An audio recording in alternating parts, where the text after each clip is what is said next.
Oh shit. Oh shit. I'm live again. I'm live again. Let's see. Let's do this. Let's do this a little bit. Um I don't even need nobody. Oh, look at my brother. Look at my brother, man.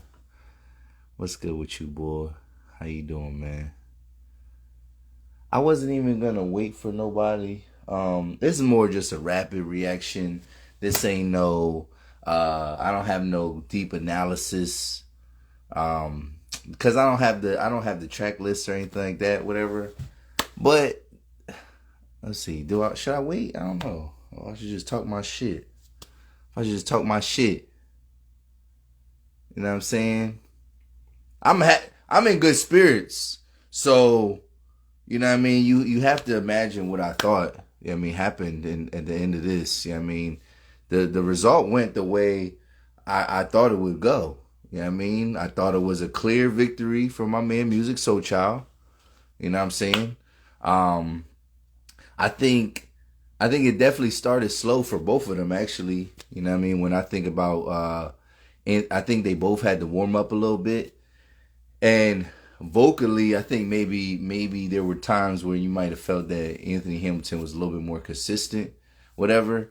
But like Verzuz is one which it is partly performance, but it's partly your catalog as well. You know what I'm saying? Your catalog really matters. And Anthony Hamilton definitely had more songs than I like kind of expected, like anticipated. And I was like, oh yeah, I remember that. I remember that song. However, I swear to God, this is no hate. All his songs sound the same. You know what I'm saying? Like 75% of Anthony Hamilton's songs sound the same unless he's on a feature, whatever. And that's the thing too.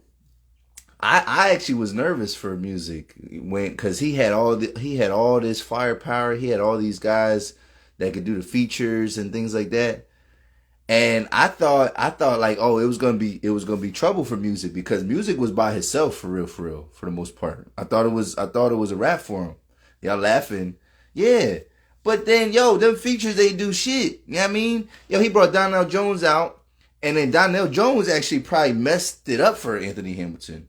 He brought Raheem Devon out. Raheem Devon's mic didn't even work, whatever. Yo, my man tried to do the why. I thought Jadakiss was gonna come out. Now, if Jadakiss would have came out, then it would have got dark for Musiq, whatever. But you can't play the Y hook. You can't just play the Y hook or whatever, and then just assume that that's gonna win something. Like, and that's the thing. All the tracks where Anthony Hamilton went with a feature, he lost. He lost all them Jones, whatever. And then I think he lost some Jones early. And then at the end, when they said they had 4 songs left, it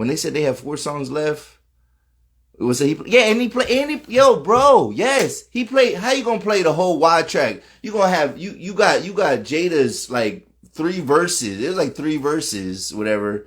You gonna play the whole track, right? But it's like, yo, it don't have no effect if Jada's not there. Like, yes, your hook is valid, but it's not enough. Like, you can't beat Musiq Soulchild with a hook. Like, you know what I'm saying? And I didn't like how my biggest thing was I thought the perception was gonna be off against Musiq because yeah, that was corny. I thought the perception of Musiq's selection was gonna be like swayed towards Anthony Hamilton because they kept cutting off Musiq's songs. Like I felt like Anthony Hamilton got a little bit more, like he was able to perform a little bit more of his songs, and then like, yo, they would cut off Musiq on the best parts. But I feel like even them tracks, Musiq was winning them joints too. You know what I mean? So like, I don't know. I gave it a mod, like beforehand, I said it was gonna be like 13-7. Now I don't even think they did 20 songs. But I think if I had to be modest and like, I would say it's something like that. Like it wasn't a full landslide because there were some tracks where it was a little bit slow for Musiq. Like it was a little bit slow for him to get off the ground. But then once he started going, he started snapping. His Just Friends performance last night when he performed Just Friends, girl, I know, yo. That was the best performance of the night. Like he was going all over the place. fam, and the crowd, and I know the crowd don't necessarily win it for you either, but music definitely had the crowd. Like it definitely, like, and I would say that, like, the music definitely had the crowd on smash. And it's crazy because this was in Hollywood. Like it felt like it was in Philly. The way people were singing, when I looked at the crowd, I was like, oh shit, is this in, like, where is this at? And I was like, oh, it's in California, but it definitely felt like a music crowd. I don't know. Anthony Hamilton is a good, like, my man Chance Casey, my man Courtney. He's a singer. You know what I mean? Y'all know him for YC. And he was saying it was a bad matchup. He was like, yeah, maybe like Musiq versus Mario. That would have been a better competition, like better song to song. And maybe he's right. I still don't think Mario has a catalog like Musiq. But I wasn't mad at it. I actually thought I was gonna get more from Anthony Hamilton. I thought I was gonna get some more shit from the crates, like shit that I did not realize that he performed. I thought I was gonna get a little bit more of that, but I didn't. So yeah, man, it definitely was a clear win for Musiq. I would say when he did the last four tracks, I like off the rip, I want to say, yo, them last four tracks, Musiq swept it. Maybe you can give Anthony Hamilton the last track, Charlene. I was surprised that Musiq saved Buddy for the finale, and I thought it was gonna be Charlene versus Love. But the way that when Buddy went on, it felt like a victory lap to me. Like it felt like oh, Musiq is flexing on this dude. Like he knows he won. Like he realizes like, yo, I won this shit. And even when they was talking, I don't know if y'all peeped it, but you could tell like Anthony Hamilton was not proud of his performance, right? And he was like, yeah, I messed up, he said he messed up, and then he was like, he complimented Musiq, and then Musiq was like, yeah, you put up a good fight too, you know what I mean? You put up a good fight. Like he was already talking like, yo, bruh, I watched you, right? Like, I won that joint. So yeah, man, I was just happy to see Musiq, Soulchild in that setting. I wish, and I'm about to wrap this up soon, but shout out to you for joining. I wish that he would have been able to play more of his songs. I think Musiq played everything he was supposed to play, maybe except for he should have maybe played Miss Philadelphia, but he played all his big joints. But like some of the ones that he cut off or they cut off for him, I just wish we would have heard more. Like 17, when 17 came on, that like I went crazy. When the L is gone, when that came on, the Philly special, you know what I'm saying? Like that I went crazy for that. But yeah, man, he held it down, man, and I was glad to see that he kind of got that kind of shine, and that's what Verzuz is all about. It's all about, us celebrating these artists and their contribution. And I just feel what better way to celebrate and then get a victory out of it at the same time. Like I said, the matchup, it was a style clash, whatever. And like I said, it worked in our favor. But if I had a track list, we could definitely go through the track list. There was a guy on the chat. His name is Tony Baker. He's a comedian. He actually had I seen one of the scorecards he had. It was like 9-4-2. So Musiq though, in Musiq's favor. So he had him winning. And yeah, because there was just joints that Anthony Hamilton was performing. It was like, that might be a cool album cut. But your album cuts ain't beating Musiq's album cuts. You know what I mean? And then on top of that, he got way more hits.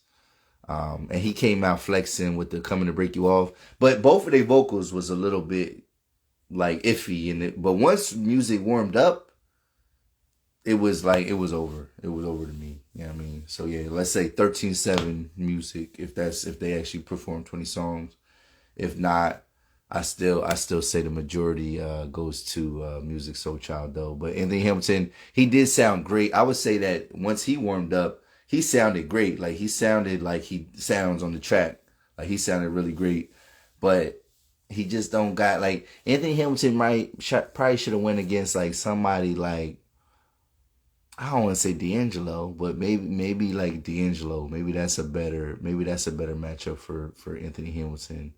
Um, I don't know. Not off the top of my head, I can't even. It's tough. It's tough. People were saying before, and I said this on my podcast. I heard this was when I listened to Joe Budden podcast like months of last year probably. They were saying D'Angelo versus Musiq, but they were saying that D'Angelo was smoke Musiq. And after last night, I don't think that's the case, man. D'Angelo got some heat, but smoke Musiq, nah. Well, good thing about music, the good thing about verses though is that it's a one time thing. Like if you catch your victory, you get to hold that W for the rest of your life. You know what I mean? If you lost, you got to hold that L. Anthony Hamilton didn't go out like Dipset though, and that's what I was worried about. Because as hype as I was for Musiq, the last time I was hyped for an opponent was when I was hyped for Dipset, and they let me down. And Musiq did not let me down. The production, the way they set it up, let me down a little bit. Them cutting off his songs, but nah. Overall, yo, it made me feel good. I'm glad that people got to hear that. And a lot of people who that were only semi-familiar with Musiq Soulchild, they got a little bit more familiar with him last night. So, man, shout out to y'all for tuning in. I know this was a quick, I didn't even plan this. I said it on Facebook. I said, yo, I should do a recap right after my premiere. And if y'all haven't checked it out, check out the episode 47 premiere of the 280 Plus podcast featuring the Queen's Table podcast. It's funny because I have to watch these episodes multiple times, like in the editing process and things like that. And I thought there was, when I first record, sometimes it's funny because almost every time I record, I'll be like second guessing. I'm like, damn, I should have said this, I should have said that. And it didn't go that well. Yo, it was fire. It was fire. Like it's a really good episode. And I do hope y'all tune into that episode 47 of the 280 Plus podcast. But if you just tuning in, I'm about to be out. Musiq Soulchild for the win though. Easy work. You know what I'm saying? Philly, stand up. Peace out, y'all.